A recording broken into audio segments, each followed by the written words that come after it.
Hey, good morning, everybody.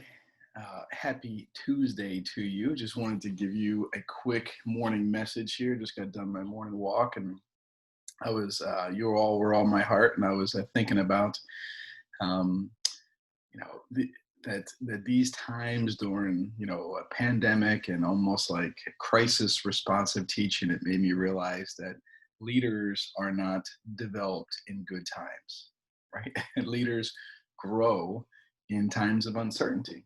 And we certainly are in one of those times right now. And I want you to remember that everybody in your life, everybody in our school, everybody in your organization, everybody in your community is a leader of in some way, right? Each one of you is a leader. You're leading your classrooms, you're leading your homes, you're leading your families, and it makes me think about this quote. I thought about this quote during my walk today, and this is my mentor here, and this always sits up here. It's everything rises and falls in leadership. Right? Everything rises and falls on leadership, and I got that for my son, so he can always remember that. Right? Everything rises and falls on leadership. So, what does that mean? It means that that the leader's capacity, right, will always determine the success of those that they lead. So the better the leader, the better the organization. The worse the leader, the worse the organization. So it doesn't matter what it is, leading your team, leading your community. The leader's ability to lead will determine the overall success. Okay, so we got that right. So one of the really important areas of leadership is to understand that everybody has a lid.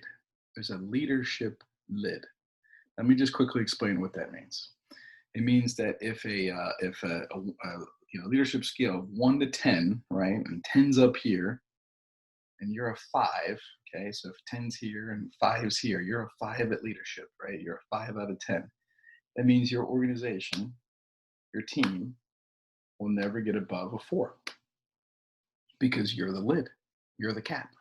You're the cap on the success. And you can think about this in every part of your life, in your health, in your wealth, in your communication, in your personal growth, your professional growth.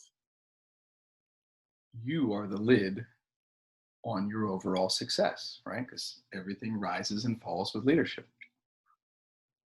So, one of the lids that I've had, and I have to constantly work on it, is my ability to listen. It's been a huge miss in my life at times, not being an effective listener. And so, you know, I would see a problem and I would just fix it.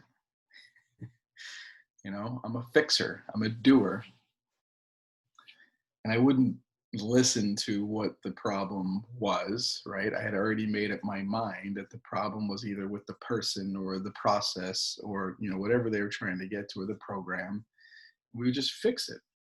And I realized that over time, by fixing it for somebody, it's actually diminishing that person's ability to grow, right?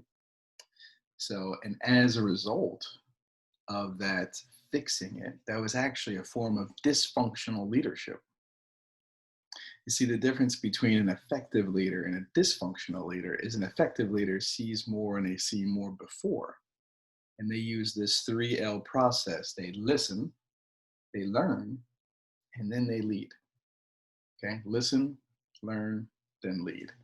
Where a dysfunctional leader really only worries about how's this event going to impact me? How's this bad result going to make me look in the eyes of other people? Have you met one of those leaders? Maybe, give me a hand up, give me a yes in the comment box, or if you've met, and maybe you are one.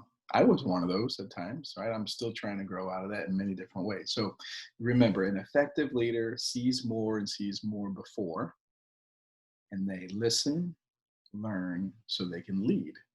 A dysfunctional leader is just more worried about how this is going to make me look. So they'll fix something, right? They'll change something, whatever they need to do. So um, I want my call to action to you is to do two things.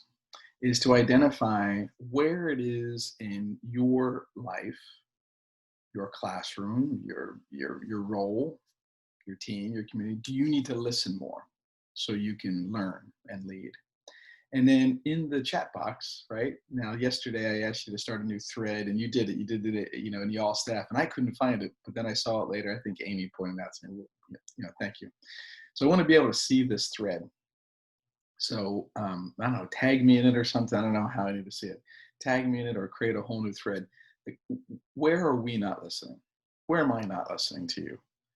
What are some things that you try to convey? And I know you've got some stuff that you want to get changed, curriculum, me too. And there's a lot of things that we want to improve, technology and professional development. I'm 100% on board with all that. I also think we need to improve the facilities. We need to make the middle school look nicer.